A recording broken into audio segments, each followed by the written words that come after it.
Welcome once again, VLR fans, to another Mazda CX-5 review.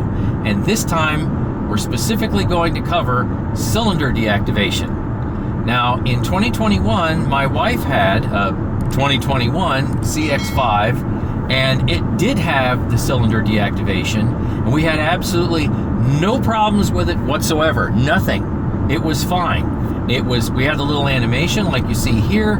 We'd see the cylinders come on, go off, that kind of deal, and it wasn't jerky at all. And she even drove it, what was it, like 400 miles one way down to, was it Kentucky? Tennessee. Down to Tennessee and then back up again.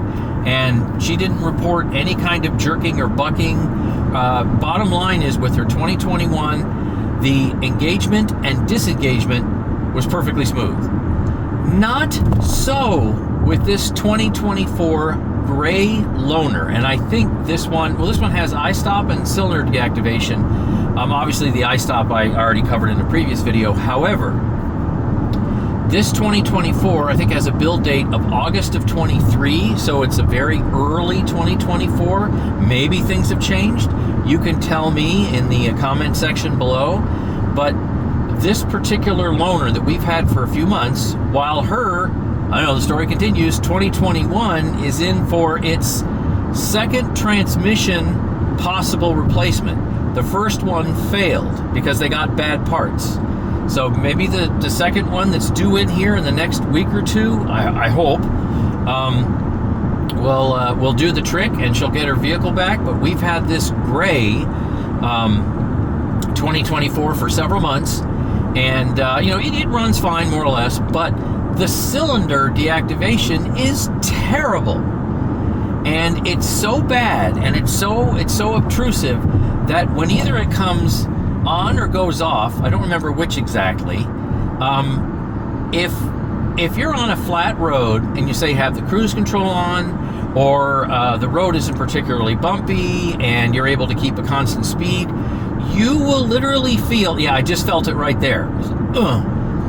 It's like somebody bumps you or taps you, or somebody taps the brakes. Maybe that's a better description. So even though it's not as bad as I'm going to make it look here, I just felt that again. I'm going to sit there and actually lunge slightly forward or backward just to try to let you know what it feels like to me.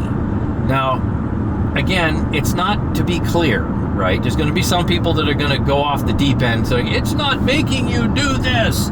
I have it and it's not that bad. You're lying. Well, it isn't that bad. I just want to do it so that in the video, you can see what's going on. And hopefully that will translate to what I'm feeling for the viewing audience. So here we go. We're in Columbus. We're on 33 going west. And yeah, unfortunately, it's kind of a bumpy road. There are some flat spots here and there.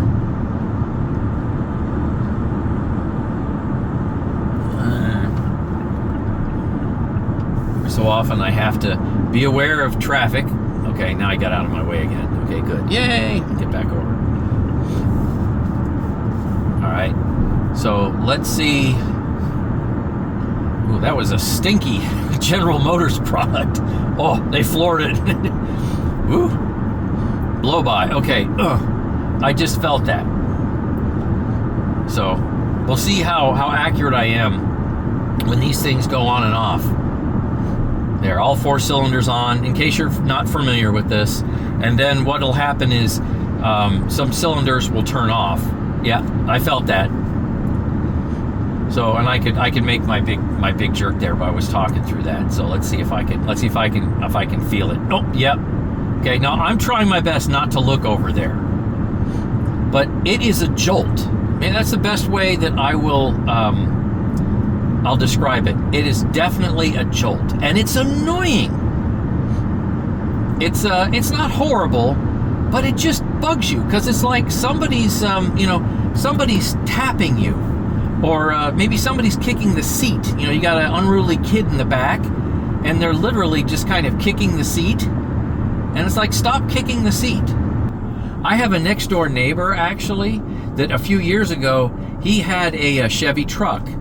and I think it was the 5.3 liter V8, if I'm not mistaken, and it had the cylinder deactivation, and he had it for a number of months, and he said he absolutely hated it because of the mandatory cylinder deactivation. You know, it would go from 8 cylinders to 4 cylinders, 8 cylinders to 4 cylinders, and even though he said it wasn't that bad, it just bugged him. And I can only imagine if it was like what I'm experiencing now, I can see why he got rid of the vehicle.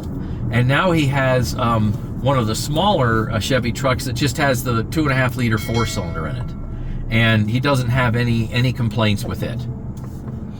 So okay, thanks so much for watching, and stay tuned for more. Also, stay tuned for whatever and whenever the next follow-up video is going to be on my wife's poor old blue 2024 CX-5 that's been in the shop for many months now, and that's why I'm driving this loaner right now.